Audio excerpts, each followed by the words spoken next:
Getting a peace deal in the Middle East is such a priority to President Obama that his first foreign calls on his first day in office were to Arab and Israeli leaders. And on day 2, the president made former Senator George Mitchell his special envoy for Middle East peace.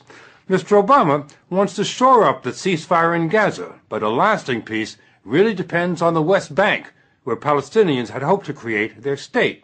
The problem is, even before Israel invaded Gaza, a growing number of Israelis and Palestinians had concluded that peace between them was no longer possible, that history had passed it by.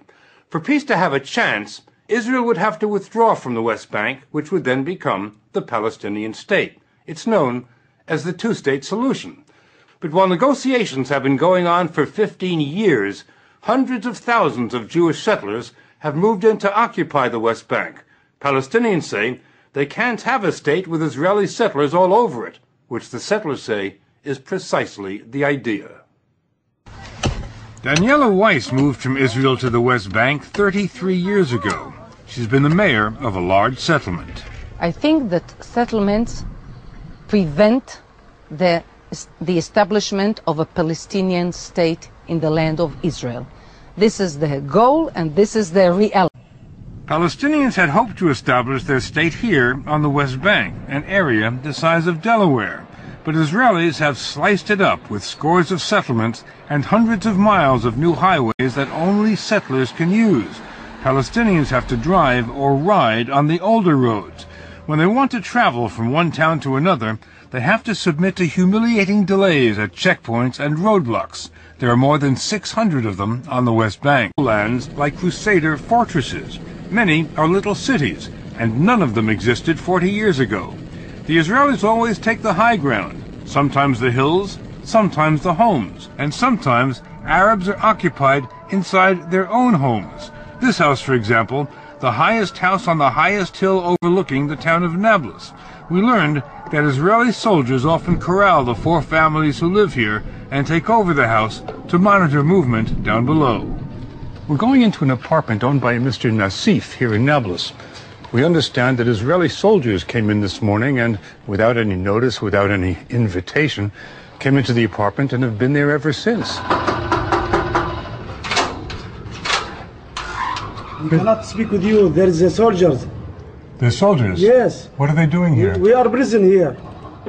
What's happening? They are keeping here, and the soldiers upstairs.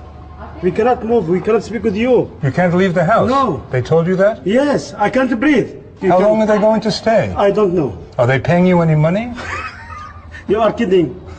I'm kidding. Abdul Nassif, the bank manager, said he had to get to his bank to open the safe, but that soldiers won't let him go. He told us when the soldiers come, they wake everybody up and herd them into a kitchen for hours while soldiers sleep in their bedrooms. They can't leave or use the phone or let us in. He sent us downstairs to see if his brother would open the door so we could ask the soldiers why they keep taking over this house. You want to come? Yes. Just open the door and then... The soldiers close the door from the keys. They take the keys. So we left, and that night, so did the soldiers. But when we returned 2 days later, the soldiers were back for more surveillance. This time, they kept the women under house arrest, but let the men go to work and the children go to school.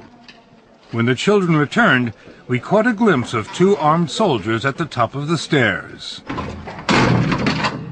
Then more children came home, but the soldiers wouldn't open the door again. They say if you don't go back behind the wall, the children will not enter the house. But this is where the children live. Yeah, but you need to go away from the door so I can let the children come in, okay? Who are you? He's a commander here. He's the commander here? Yeah. Can we talk to you? No. Well, we're talking to you now. Why don't you tell us what you're doing here? Have you lost your voice? Well, they've closed the door now. They've closed the window.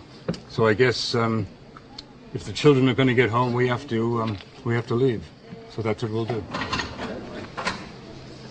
An army spokesman told us the soldiers use the Nassif's house for important surveillance operations. The Nassifs told us the soldiers usually stay for a day or two, always coming and going in the middle of the night. When they do go, the Nassifs never know when they'll be occupied again. It could be tomorrow, next week, or next month. The only certainty, they say, is that the soldiers will be back.